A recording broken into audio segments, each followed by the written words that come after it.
आशीष और स्वागत है आपका नेक्स्ट न्यूज में, जहां पर अपनी जिंदगी में इतना स्ट्रगल और इतनी मेहनत करके बप्पी दा ने अपना नाम कमाया, अपने आप को एक मशहूर गायक बनाया था। उसके साथ साथ उन्होंने अपना तो सब कुछ आगे बढ़ाया ही, लेकिन कुछ ऐसे लोग थे जिनको उन्होंने पहला ब्रेक दिलाया और आज के टाइम में वो करोड़ों रुपए कमाते हैं और साथ ही साथ बहुत बड़े सुपरस्टार भी है। लेकिन इस बारे में हम बात जरूर करेंगे, लेकिन यहाँ पर आपको ये बताते चले कि उनका एक गाना है I am a disco dancer. आखिरकार उनको ये कैसे सुझाव आया, कैसे सोचा कि मुझे ये गाना बनाना चाहिए, क्योंकि ये गाना कहीं भी कभी भी चल सकता है और लोग इस पे थिरके ना, ऐसा हो ही नहीं सकता है। तो इसकी जो सोच थी वो कहाँ से आई थी बप्पी दा को, तो वो बताते चले आपको कि 1957 में जख्मी में पहचान मिली थी, क्योंकि उस समय पे लोग रोमांटिक सॉन्ग्स और बहुत ही सैड सॉन्ग पसंद किया करते थे, जो 80 और 90 का दशक था।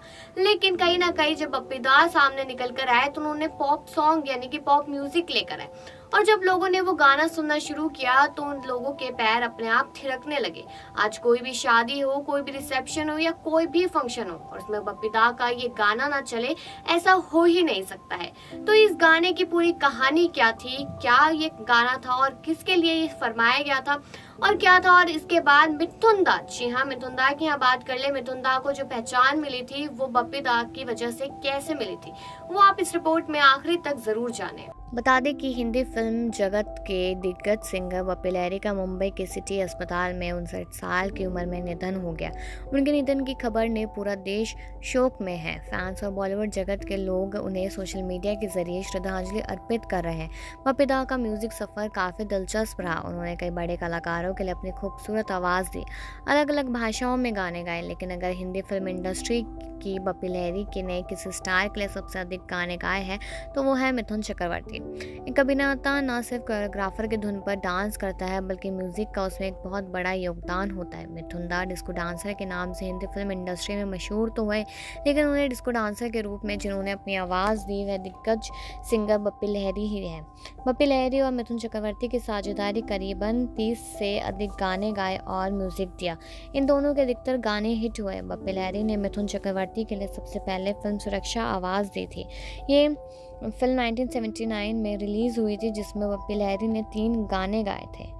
बप्पी लहरी और मिथुन दा की साझेदारी गजब की रही। मिथुन चक्रवर्ती की 1981 में आई फिल्म वारदात में उन्होंने 4 गाने गाए। इसके बाद उन्होंने साल 1982 में फिल्म डिस्को डांसर में अपनी आवाज़ दी। इस फिल्म में कुछ गाने बप्पी लहरी ने गाए, तो इसके अलावा सभी गानों का म्यूज़िक भी बप्पी लहरी ने ही दिया। ये बप्पी लहरी या फिर मिथुन चक्रवर्ती के करियर का सबसे बड़ा और सुपरहिट सॉन्ग माना जाता है। इस फिल्म में गानों ने दोनों के करियर में 4 चांद लगा दिए। इसके अलावा बप्पी दा ने मुद्दत, गुरु, दलाल, आंधी तूफान जैसी कई बड़ी फिल्मों में भी आवाज़ दी है। 19 साल की उम्र में अपना करियर शुरू करने वाले बप्पी लहरी म्यूज़िक इंडस्ट्री का एक बड़ा नाम थे। उन्होंने हिंदी के अलावा तमिल, तेलुगु, बंगाली और गुजराती सहित कई भाषाओं में अपनी आवाज़ और म्यूज़िक दिया।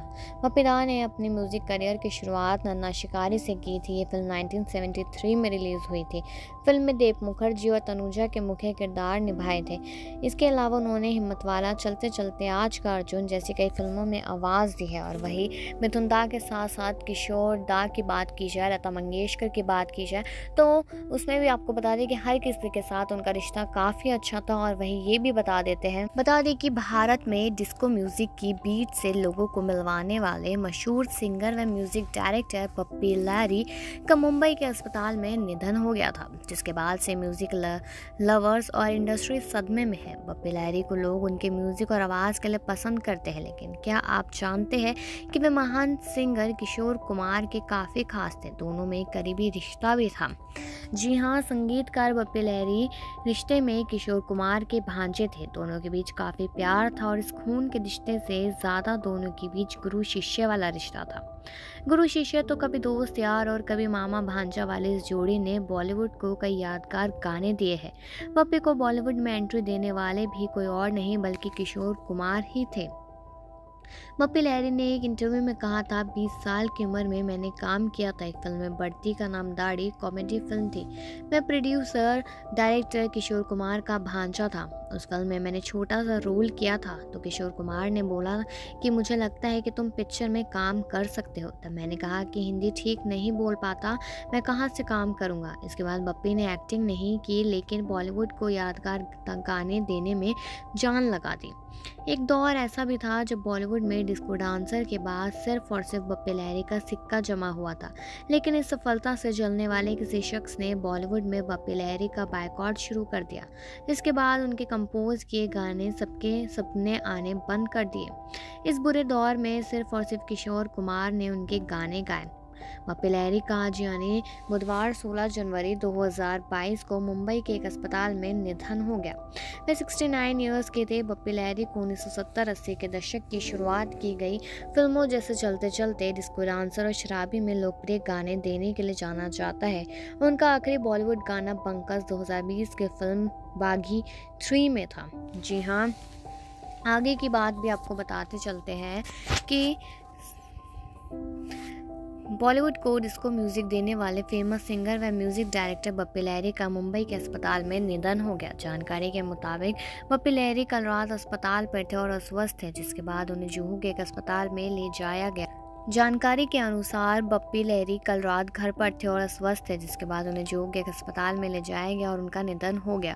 बप्पी लहरी का आज मुंबई के एक अस्पताल में निधन हो गया। वे 59 वर्ष के थे। बप्पी लहरी को 1970-80 के दशक की शुरुआत की कई फिल्मों जैसे चलते चलते, डिस्को डांसर और शराबी में लोकप्रिय गाने देने के लिए जाना जाता है। बता दें कि बप्पी लहरी 1 महीने से अस्पताल में भर्ती थे और साथ ही साथ उनकी हालत भी लगातार बिगड़ती जा रही थी। लेकिन वही जब स्वर्ग कोकिला लता मंगेशकर भी दुनिया को छोड़ के चली गई और अब बप्पी लहरी भी छोड़ के चले गए दुनिया को। लेकिन आगे की बात बताते चले कि अभी स्वर्ग कोकिला लता मंगेशकर के निधन को 2 हफ्ते भी पूरे नहीं हुए थे कि भारत में डिस्को म्यूजिक को नई पहचान देने वाले महान गायक और कंपोजर बप्पी लहरी दुनिया को अलविदा कह गए। 59 साल की उम्र में उन्होंने बुधवार को मुंबई स्थित क्रिटिक केयर अस्पताल में अंतिम सांस ली। दुखद है कि इतने कम समय में देश ने संगीत क्षेत्र की दिग्गज माँ और बेटी की जोड़ी को खो दिया। दिवंगत स्वर कोकिला को बप्पी दा का बड़ा सपोर्ट सिस्टम माना जाता था। लता मंगेशकर ने ही बंगाली फिल्म दादू में उनके पहले कंपोजिशन को आवाज दी थी। आमिर खान के पिता ताहिर हुसैन की जख्मी लहरी का पहला बॉलीवुड हिट साबित हुआ था। इसी फिल्म में स्वर कोकिला ने भी अभी अभी थी दुश्मनी और आओ तुझे चांद पे ले जाऊं गाया था। दोनों ही गाने बड़े हिट हुए थे। 6 फरवरी को लता मंगेशकर का मल्टीपल ऑर्गन फेलियर के चलते निधन हो गया था। दिग्गज गायिका के निधन से दुखी बप्पी दा ने इंस्टाग्राम हैंडल पर एक पुरानी और बेहद खास तस्वीर भी पोस्ट की, जिसमें उन्होंने मां लिखा था। भारत रत्न लता मंगेशकर को कोविड और निमोनिया के बाद मुंबई के ब्रिज कैंडी अस्पताल में भर्ती कराया गया था। सोने की शौकीन बप्पी दा ने बीते साल नवंबर में ही अपना 59वां जन्मदिन मनाया था। उस दौरान कंपोजर को बधाई देने वालों की सूची में लता दी का नाम भी शामिल था। उन्होंने भी एक पुरानी तस्वीर सोशल मीडिया पर साझा कर बप्पी दा को शुभकामनाएं दी थी। उन्होंने लिखा था, हैप्पी बर्थडे बप्पी, ईश्वर तुम्हें हमेशा स्वस्थ और खुश रखे। जी हाँ, लेकिन फिर उसके बाद क्या हुआ कि पहले माँ चली गई और उसके बाद बेटी की बारी आ गई और इस बात का दुख सभी लोगों को है। फिल्म इंडस्ट्री के मशहूर म्यूजिक डायरेक्टर बप्पी लहरी अब हमारे बीच में नहीं है। 15 फरवरी रात 11:30 बजे मुंबई के अस्पताल में उन्होंने अंतिम सांस ली थी। हम आपको बताएंगे कि उनको करियर संभालने में लता मंगेशकर ने अपनी भूमिका निभाई थी। उसके साथ साथ ही आप ये सब भी जान लीजिए कि कुछ ऐसी बातें हैं जो सामने नहीं आई। असल में आज से कुछ साल पहले खुद बप्पी दा ने एक इंटरव्यू में यह बताया था कि उनका करियर चमकाने में लता जी का बड़ा हाथ था।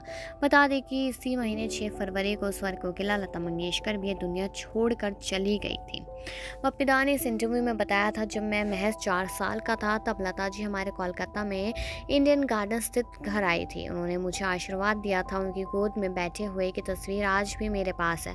लता जी ने मेरे पिता परवेश लहरी के लिए कई बंगाली सॉन्ग्स गाए थे। बता दें कि बप्पी दा के पिताजी परेश लहरी कोलकाता के मशहूर कंपोजर थे। बप्पी दा ने इंटरव्यू में आगे बताया था कि उस दिन के बाद से लता जी का आशीर्वाद हमेशा मुझ पर बना रहा। उन्होंने मेरा पहला कंपोजिशन बंगाली फिल्म दादू में किया था। यदि लता जी तब मेरे लिए नहीं गाती तो मैं कंपटीशन में नहीं टिक पाता। बप्पी दा ने ये भी बताया था कि कैसे लता मंगेशकर ने उनके आगे की मदद की थी। बप्पी दा के अनुसार बॉलीवुड में मेरा पहला हिट म्यूजिक आमिर खान के पिता ताहिर हुसैन की फिल्म जख्मी में था।